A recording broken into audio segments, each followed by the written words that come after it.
Order! Order! You are an incorrigible delinquent at times. Behave yourself, man! You know what I said a minute ago about that mountain's too big, so I'm not even going to start climbing it, when it comes to the amount of anti-Muslim hatred, the amount of bigotry, the amount of prejudice that can pile into a media organisation like this one when, for example, Sadiq Khan appears here. I said, that mountain's too big to climb, so I've chosen to ignore it, pretend it's not there. Probably a mistake. That's for me to work on. But my goodness me, the biggest mountain of them all is climate change, isn't it? And we're all guilty sometimes of thinking, that's too huge. Thank God for the children. Seriously. I had a 10-year-old on one radio station this morning talking about why she was going to be going on absence with leave from her school today. The 16-year-old schoolgirl who's behind us has been nominated for a Nobel Peace Prize. And my God, she better win it. Because they see this mountain and they see it is enormous and they see how unscalable it appears to be and they think, well, we better start now. Rachel Venables is with some of them in Parliament Square and there's a delay on the line, so Rachel will just do a self-contained report rather than engage in hilarious banter with me.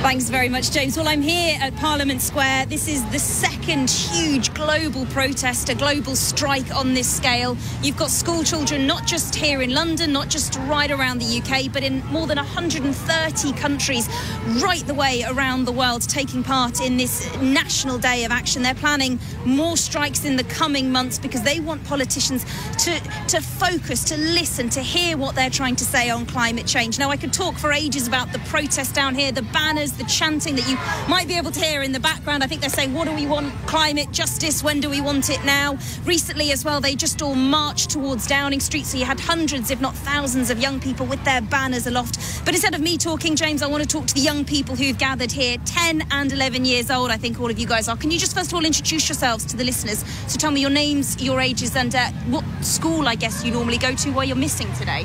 Hello, my name is Jacob. I'm 10 years old. Hi, my name's Oscar. I'm 11 years old. Hi, my name is Florence and I'm 10 years old. Hi, my name is Iris and I'm 11 years old. Brilliant, guys. And just talk to me, whose idea was it to come down here today to miss school and to go on strike?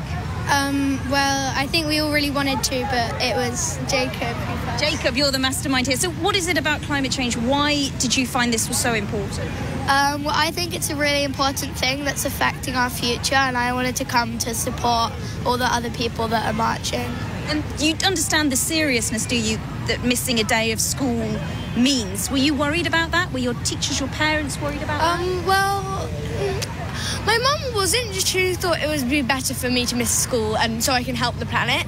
Because we do go to school, like, a lot, like, so much. So it's sometimes important to have a day off just to help the planet. Okay. And our head teacher actually supported that. So, yeah. Okay. I mean, well, there will have been a lot of people saying and a lot of people listening to this now who think, what are you guys doing? You're just bunking off. Surely you had double French today or something, or maths, and you wanted to miss it. What would you say to those adults who say you're just doing this to miss school? I would say that they can go and do what they want and think what they want, but we're here because we want to change what's happening to our planet, because this is our planet now and we don't want it like this. And what is it about climate change? Is this the most important thing as far as you're concerned? Is it the thing that really gets you the most passionate?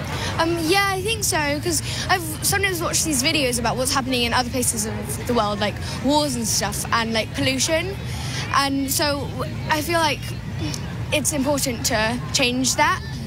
And if it wasn't me standing here in front of you, if it was a politician, I mean, we're just over the road from the Houses of Commons. You've got Theresa May living in number 10 Downing Street, just down the road. What would you say to a big politician, someone like Theresa May, if they were here?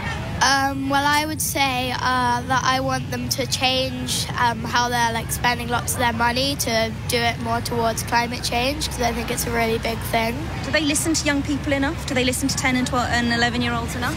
I don't think so, because it's also our planet, not just theirs. They might think, oh, this is good for the planet, but it might not be, because it's our future, not theirs. So. And what will you be doing to catch up on school? So you've missed a day of school, you're going to be catching up on your work. Will you be here next month as well?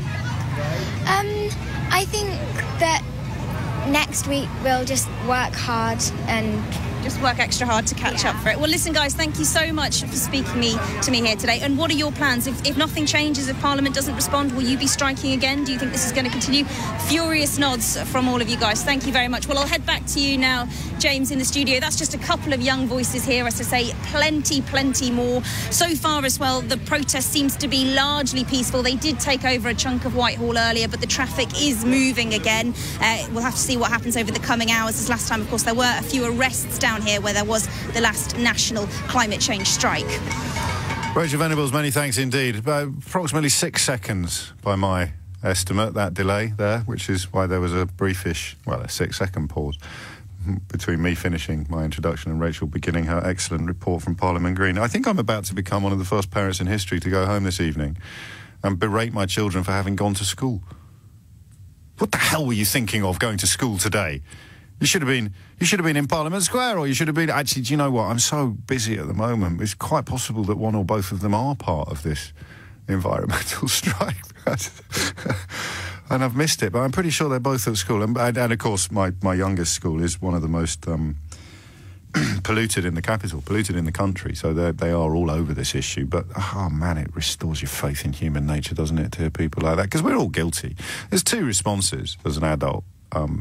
Negative responses. You look at the scale of the problem. I suppose you could be in denial about it because you've swallowed all the nonsense punted by far-right lobby groups masquerading as think tanks, who are almost certainly in the pay of the fossil fuel industry, but we can't say that with any certainty because they won't tell us who they are in the pay of.